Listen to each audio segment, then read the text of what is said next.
Hello students, मेरा नाम doctor Gajendra पुरोहित है।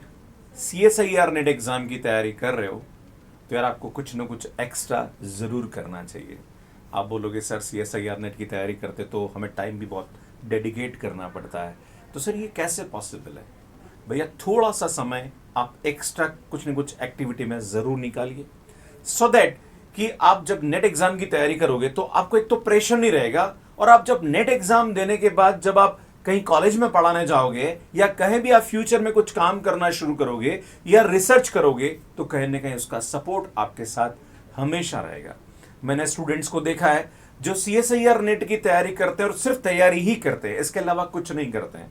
जब वो नेट एग्जाम क्रैक कर लेते हैं, फिर कहीं ना कहीं जब वो PhD के लिए इंटरव्यू के लिए अप्लाई करते हैं, ना तो उनको सिनॉप्सिस का आइडिया होता है, ना रिसर्च टॉपिक का आइडिया होता है, ना ही उनको कैसे रिसर्च पेपर लिखना है या कैसे सिनॉप्सिस बनाना चाहिए। इवन स्टूडेंट्स को टाइपिंग भी नहीं आती है। कोई भी रिसर्च पेपर आप लिखना चाह रहे तो वो लेटेक्स में लिखते हैं, तो कहीं ना कहीं कुछ स्किल ऐसी होती है जो कि आपको फ्यूचर में जरूरत पड़ती है, पर आप उस स्किल को इंप्रूव नहीं करते हैं। एक और सबसे बड़ी जो स्किल की जरूरत होती है, that is a communication skill, जो कि आपको टीचिंग करना आना चाहिए।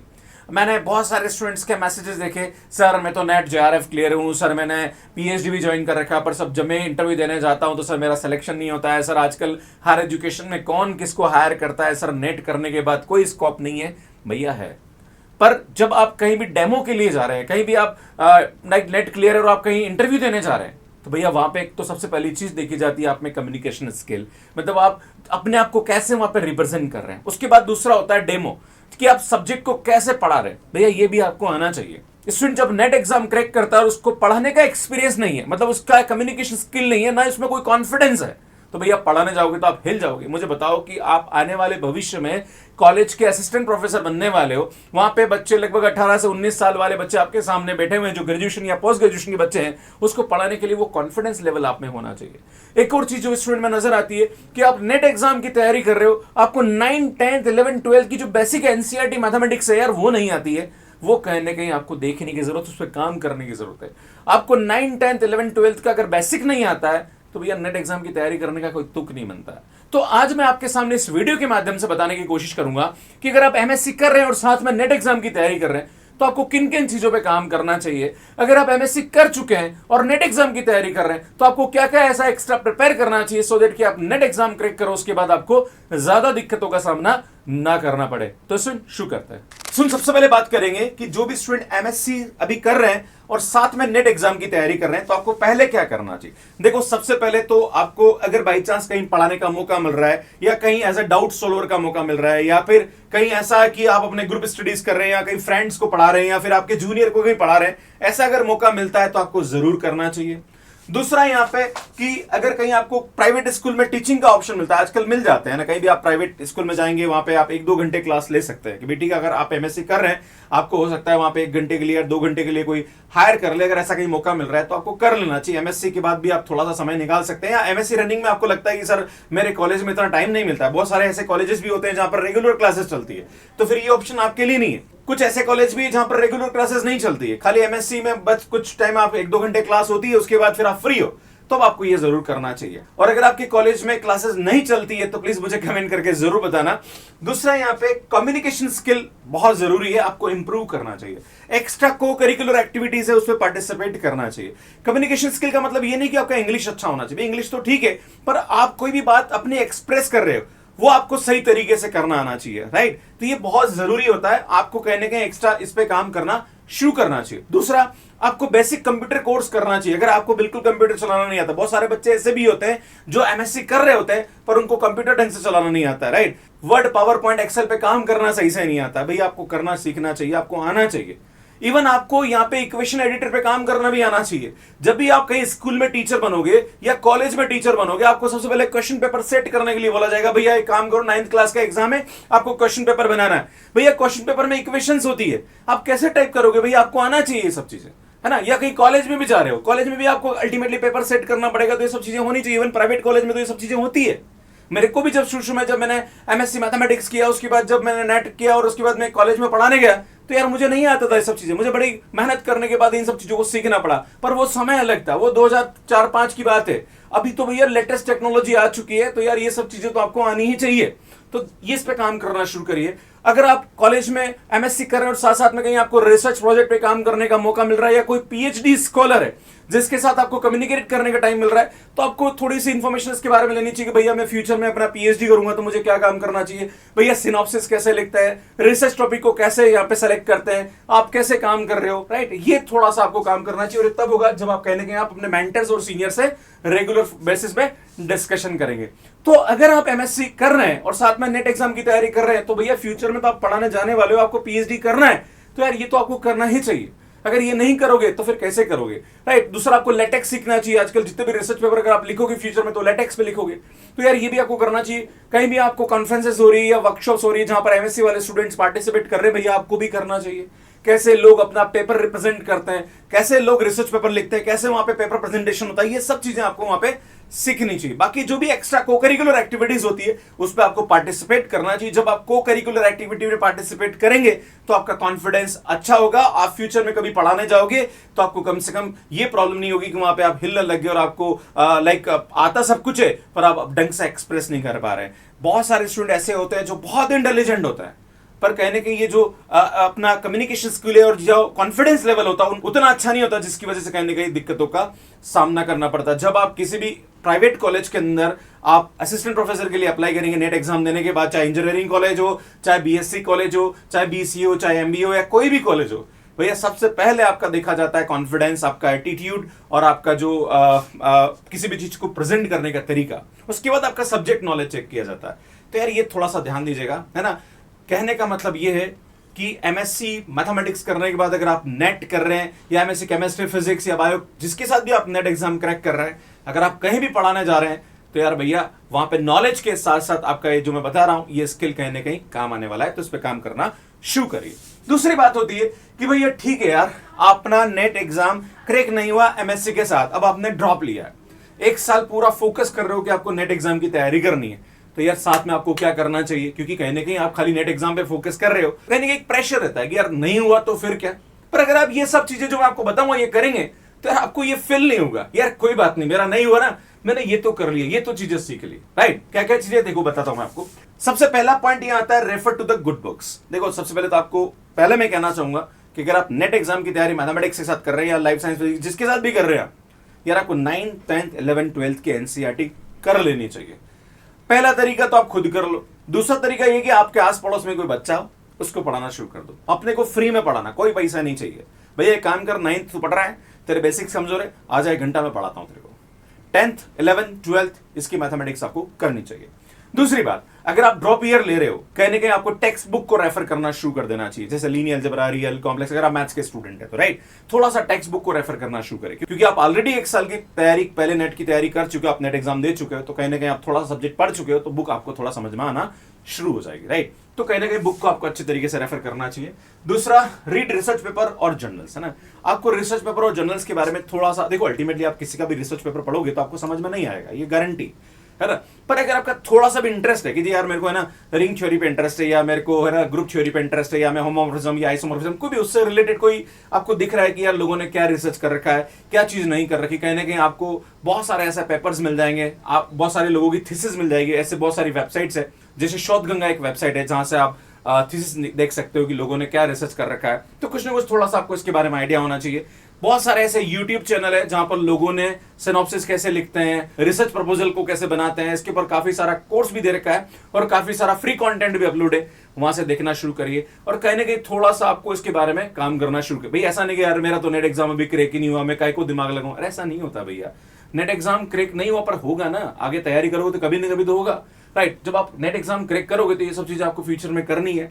या जो भी लोग पीएचडी कर रहे हैं, कोई रिसर्च स्कॉलर है, तो उससे थोड़ा सा बात करिए, भैया मैं भी फ्यूचर में करना चाहता हूं, मुझे थोड़ा सा इसके बारे में एडवाइस करिए। आपके रिलेटिव में कोई रिसर्च कर रहा है तो उससे आपको एडवाइस लेनी चाहिए रिसर्च पेपर से रिलेटेड, या रिसर्च प्रपोजल कैसे बनाना है, या फिर आपको सिनॉप्सिस कैसे बनाना है। तो ये बहुत सारी चीजें हैं जो कि आप सीख सकते हैं। बहुत सारे ऐसे सॉफ्टवेयर्स भी होते हैं, जैसे मैथमेटिक्स की बात करें तो लेटेक्स है, मैथमेटिका है, और भी ऐसे बहुत सारे सॉफ्टवेयर्स होते हैं जो कि आपको सीखने चाहिए जब भी आपको टाइम मिले।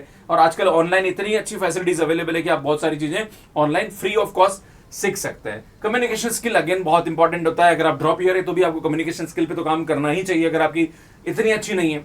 एक और आपको अपना रेज्यूमे बहुत अच्छे तरीके से बना देना चाहिए ना।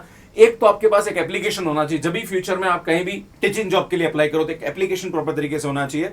दूसरा, आपके पास एक रेज्यूमे बना हुआ होना चाहिए। बहुत सारे बच्चे ऐसे होते हैं, सर ये रेज्यूमे क्या होता है, मैं तो एमएससी कर चुका हूं सर, मैंने तो कभी सोचा ही नहीं इस के बारे में। आपके पास अपना खुद का सीवी नहीं होता, जिसको सीवी बोलते हैं, राइट है ना, या फिर इसको रेज्यूमे बोलते हैं ना, जहां पर आपकी पूरी इंफॉर्मेशन होती है कि आपने क्या क्या कर रखा है। जब अपना रेज्यूमे आप लिखोगे ना, तब आपको पता पड़ेगा कि यार आपको जो एक्स्ट्रा अगर आपने कोर्स कर रखे हैं, जैसे आपने कोई कम्युनिकेशन स्किल पे कोर्स कर रखा है, या फिर आपने कंप्यूटर पे कोई कोर्स कर रखा है, या फिर आपको कोई सॉफ्टवेयर पे काम करना आता है, कहीं आपने कुछ रिसर्च में प्रोजेक्ट कर रखा है, या कोई आपने रिसर्च पेपर लिख रखा है, कुछ भी आपने लिख रखा है, तो कहीं ना कहीं आपके जो रेज्यूमे है उसको वो वेटेज देता है। तो ये थोड़ा सा आपको काम करना चाहिए, सो देट कि आपका रेज्यूमे थोड़ा स्ट्रांग बने। जब भी आप कहीं पे भी आप अप्लाई करोगे तो आपके पास कुछ लिखने के लिए होना चाहिए। जब आप लिखने के लिए कुछ होगा, स्ट्रांग होगा, तो कोई भी आपको इजीली हायर कर सकता है। तो ये थोड़ा सा आपको काम करना चाहिए। आप मेरी इस बात से कितना सहमत हैं?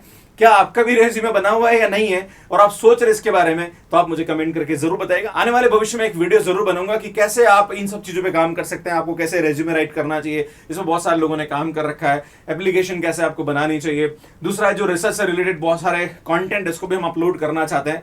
तो अगर आपको लगता है, वैसे मैंने कुछ कंटेंट तो अपलोड कर रखा है, अगर आपने नहीं देखा तो आप यहाँ पे देख सकते हैं। आपको इंटरव्यू प्रिपरेशन पे भी काम करना चाहिए। कहीं भी आप फ्यूचर में जाते हैं, जब आपका डेमो होता है, आपको एक कोई ना कोई टॉपिक रेडी रखना चाहिए, राइट। कि जैसे यार मान लीजिए कि आप सीएसआईआर नेट की तैयारी कर रहे हो और आपको लगता है कि यार मैट्रिक्स एंड ये वाला जो कंसेप्ट मेरे को बहुत अच्छा है, और ये इंजीनियरिंग में इंटरव्यू देने जाते हैं, तो इंजीनियरिंग में मैंने बहुत सारे यूट्यूब पे वीडियोस अपलोड कर रखे हैं। तो आप कोई भी टॉपिक ऐसे खड़े होकर किसी को एक्सप्लेन कर सकते हैं, पढ़ा सकते हैं ना, सो दैट कि जब आप इंटरव्यू देने जाएं तब आपको दिक्कतों का सामना न करना पड़े। और मैं तो कहता हूं कि अगर कोई भी स्टूडेंट नेट की तैयारी कर रहा है, तो साथ साथ में अगर वो जॉब भी करता है तो बिल्कुल करना चाहिए। ऐसा नहीं कि नहीं सर मैं तो नेट एग्जाम की तैयारी करूंगा तो मेरे को टाइम नहीं मिलेगा, सर मैं जॉब कैसे मैनेज करूं, भैया सब हो सकता है, राइट। आपको यहां पे खाली नहीं बैठना चाहिए। अगर किसी भी कॉम्पिटेटिव एग्जाम की तैयारी कर रहे हैं, उसके लिए 3 से 4 घंटे प्रोडक्टिव स्टडी करने की जरूरत होती है। उसके अलावा जो बचा हुआ टाइम है वो कहीं ना कहीं आप अच्छे कामों में यूटिलाइज कर सकते हैं। अगर आप खाली फ्री बैठे हुए सिर्फ नेट एग्जाम की तैयारी कर रहे हैं, तो आपके मन में एक वो डिप्रेशन वाला आ जाता है कि यार नहीं हुआ तो क्या होगा, डिमोटिवेशन। ऐसे बच्चे बहुत जल्दी डिमोटिवेट हो जाते हैं, उनके पास कोई काम ही नहीं है बस सिर्फ पढ़ाई करने के अलावा, तो फालतू के ख्यालात बहुत ज्यादा आते हैं, है ना। मैंने ऐसे स्टूडेंट्स के भी इंटरव्यू किए जिन्होंने गवर्नमेंट जॉब के साथ साथ या जिन्होंने कहीं ना कहीं जॉब करते हुए अपना नेट एग्जाम क्रैक किया है, और बहुत मेहनत के साथ किया, और रात को मेहनत करते थे, सुबह जल्दी उठ के मेहनत करते थे, राइट। तो यार भैया आपको भी करना पड़ेगा, है ना। अगर आप इन सब चीजों से बचना चाहते हैं, आपको कोई प्रेशर नहीं चाहिए। अगर बाई चांस किसी वजह से आपका नेट 1-2 मार्क्स से रह गया, तो आपको कहीं ना कहीं फ्रस्ट्रेशन नहीं होगा, चलो यार कोई बात नहीं, मैंने कुछ तो सीखा है, राइट। तो ये ध्यान देने की जरूरत है। टीचिंग में ऐसा नहीं कि सर मतलब क्यों करूं मैं, क्यों मतलब नहीं, मेरे को तो पैसे की जरूरत नहीं है। भैया पैसे के लिए नहीं होती है, वो इसलिए होती है सो दैट कि आप फ्यूचर में कभी इंटरव्यू देने जाओ या फ्यूचर में जब आप पढ़ाने जाओ तो आपका कॉन्फिडेंस लेवल वहां से डेवलप होगा, राइट। तो ये आपको जरूर करना चाहिए, है ना। एक और यहाँ पे और ऑप्शन हो सकता है कि जैसे आप बीएड कर सकते हैं। अगर आपको लगता है कि सर मैं एमएससी के बाद मैं फ्री हूं और 1 साल की तैयारी कर रहा हूं नेट की, तो क्या मैं बीएड कर लो, बिल्कुल कर लेना चाहिए, कोई दिक्कत नहीं है। दूसरा, अगर आपको लगता है कि एमएससी स्टैटिस्टिक्स का ऑप्शन मिल रहा है, सर मैं एमएससी स्टैटिस्टिक्स कर लूं, कर लीजिए, कोई दिक्कत नहीं है, इसमें बहुत अच्छा स्कोप है। अगर आपको लगता है कि सर मैंने लाइक एमएससी मैथमेटिक्स तो मैंने कर लिया है, क्या मुझे कुछ एक्स्ट्रा कोर्स ऐसा कर लेना चाहिए, अगर कहीं सर्टिफिकेशन कोर्स मिल रहा है, या बहुत सारे बच्चे ऐसे भी होते हैं जो कि 1 साल का कोई सर्टिफिकेशन कोर्स होता है, तो कर लो। जो भी आपके हॉबी से रिलेटेड कुछ भी है तो भी कर लो, म्यूजिक सीखना है, whatever you want to do just do, right. पर उसके लिए देख लीजिए कि ज्यादा टाइम खराब नहीं हो रहा हो, है ना। पर आपको कुछ न कुछ करना जरूर चाहिए। आप सिर्फ नेट एग्जाम पे मत फोकस करिए, साथ साथ में कुछ न कुछ पैरेलल करते रहिए। वो कहीं ना कहीं आपकी जो कॉन्फिडेंस बिल्डिंग है, और क्या होता है कि जब हम दिन भर खाली नेट एग्जाम की तैयारी कर रहे हैं तो थोड़ा सा मोनोटोनस हो जाते हैं, कहीं ना कहीं एक वो नेगेटिव फीलिंग आना चालू हो जाती है। आप कुछ ना कुछ एक्स्ट्रा करते रहो तो एक नई ऊर्जा आपको मिलती है, और वो कहीं ना कहीं आपको मोटिवेट करती है आपकी तैयारी के दौरान। आप मेरी इस बात से कितना सहमत है, प्लीज मुझे कमेंट करके जरूर बताइएगा। दूसरा, यहाँ पे टीचिंग मैंने आपको बोला, आपको कहीं ना कहीं करते रहना चाहिए। दूसरा, एक और चीज मैं आपके सामने, जो स्टूडेंट एमएससी रनिंग कर रहे हैं उनके लिए एक ऑप्शन और मैं कहना चाहूंगा कि अगर आप प्रीवियस में और आपको नेट एग्जाम की तैयारी कर दी है, तो यार मैं कहना चाहता हूं आपको आईआईटी जेईई एग्जाम जरूर देना चाहिए। ऐसे बहुत सारे बच्चे हैं जिनका नाम नहीं लेना चाहूंगा, अगर वो बच्चे मुझे सुन रहे हैं तो प्लीज आप कमेंट करके बता दीजिएगा, मैं नाम नहीं लूंगा उनका। ऐसे बहुत सारे स्टूडेंट हैं जिन्होंने नेट जेआरएफ एग्जाम क्रैक कर दिया, उन्होंने इस बार आईआईटी जेईई दिया और बोला सर मेरी आईआईटी जेईई में 110 रैंक आई, 120 रैंक आई, और मैंने आईआईटी जेईई बहुत अच्छे रैंक के साथ क्रैक किया। खैर मैं आईआईटी से एमएससी करने तो नहीं जा रहा हूं, पर सर मैंने बस इच्छा से दिया और मुझे अच्छा लगा, सर मेरी इतनी अच्छी रैंक आई, राइट। अगर आप भी आईआईटी जेईई एग्जाम देना चाहते हो तो भैया देने में कोई नुकसान नहीं, दे देना चाहिए। अगर आप एमएससी प्रीवियस में और अगर आप आईआईटी जेईई एग्जाम देते हो और आपका अच्छा रैंक बन जाता है, भैया छोड़ दो यार, आईआईटी से एमएससी करो, है ना, कोई प्रॉब्लम नहीं है, थोड़ा सा चला जाएगा, पर कहीं ना कहीं आपको आईआईटी का प्लेटफॉर्म मिलेगा तो उससे बेनिफिट ही है। तो अगर आप नेट एग्जाम की तैयारी कर रहे हैं तो आपको आईआईटी जेईई एग्जाम का फॉर्म भरना चाहिए और देना चाहिए। आपको अलग से तैयारी करने की जरूरत नहीं, क्योंकि अगर आप नेट की तैयारी कर रहे हो तो आईटीजेम तो वैसे भी निकल जाएगा, खाली 1-2 टॉपिक आपको एक्स्ट्रा पढ़ने पड़ेंगे जो कि हमारे यूट्यूब से आपको मिल जाएंगे, राइट।